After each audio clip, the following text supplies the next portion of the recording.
Okay, so I've chopped up into about 1-inch cubes lamb shoulder.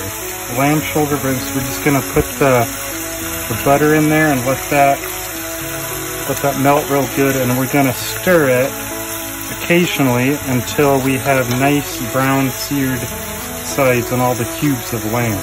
We got lamb shoulder roast.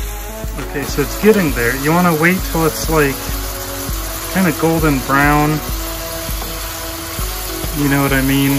Some of these are getting there. You can leave them in there for a while so they really start getting that golden brown sear.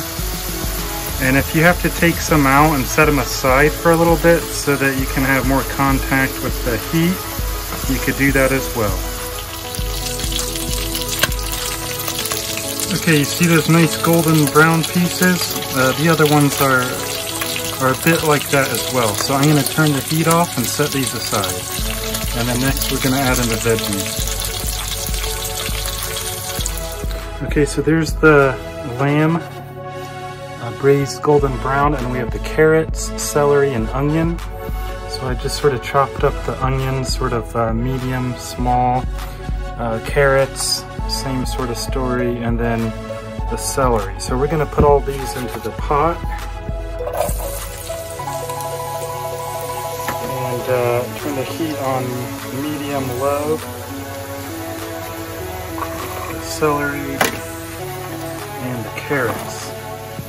And we're gonna pretty much saute this until it's all nice and soft. We'll check back later. Stir it occasionally. We're gonna season it with salt and pepper. Okay, so I got ample pepper on there. I'm gonna add some coarse sea salt. Then we stir it up. Oh yeah, it's looking good. It's smelling even better. Alright, so the veggies are softening up a bit. Just keep stirring these, it smells great. And we're just gonna let them simmer for a little while longer. Keep sauteing them. These carrots are they're not gonna soften up all the way in this stage, but that's okay. We have a lot of work to do after this. And when the stew is looking more like a stew, the carrots will soften up just fine in there. The next step is going to be to take this garlic, about half of that, and mince it up real good. We're going to be using ground cumin, paprika, and bay leaves next. Stay tuned.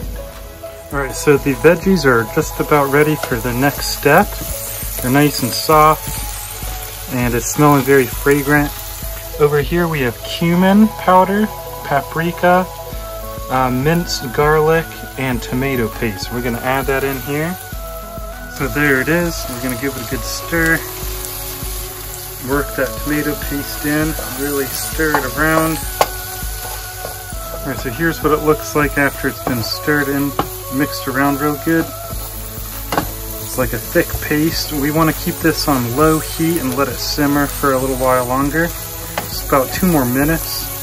So that garlic is really fragrant, and you could just really pick up on all the aromatic spices that we've mixed in here. Hang tight, folks. All right, so we're ready for the next step. We're gonna take the braised lamb, 2 sprigs of rosemary, 1.5 or 2 bay leaves, 1 cup of red wine, Cabernet Sauvignon, and about a cup of water, because I don't like using beef stock or chicken stock. It's super salty, it's got a lot of sodium in it, and so you could substitute water and just compensate by adding however much salt you want. So we're gonna put that stuff in there now and check this out. Okay, there goes the lamb, and the herbs, and the red wine. Oh yeah. And then the water for good measure. And we're gonna let this simmer. We're gonna stir it up real good and see what we got here, folks. All right, so we're gonna let this simmer. We're gonna cover it and let that simmer for about 20 minutes, stirring occasionally.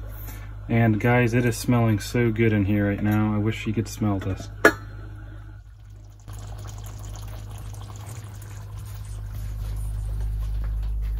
Oh, it smells so good, guys. So I just wanted to show you this is what the consistency should look like. You might want to let it, I'm going to let it boil a little bit or simmer a little bit longer because I want it to just sort of thicken up a little bit.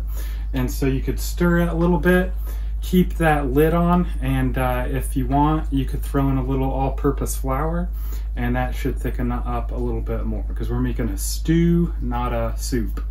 Man, it's smelling great here though. Okay, so I've chopped up a couple potatoes, and we're gonna just let these sort of cook. I could have added these earlier, but I forgot. All right, here's the final product. I got some Parmesan cheese on there, garnished with some parsley, and a nice side salad.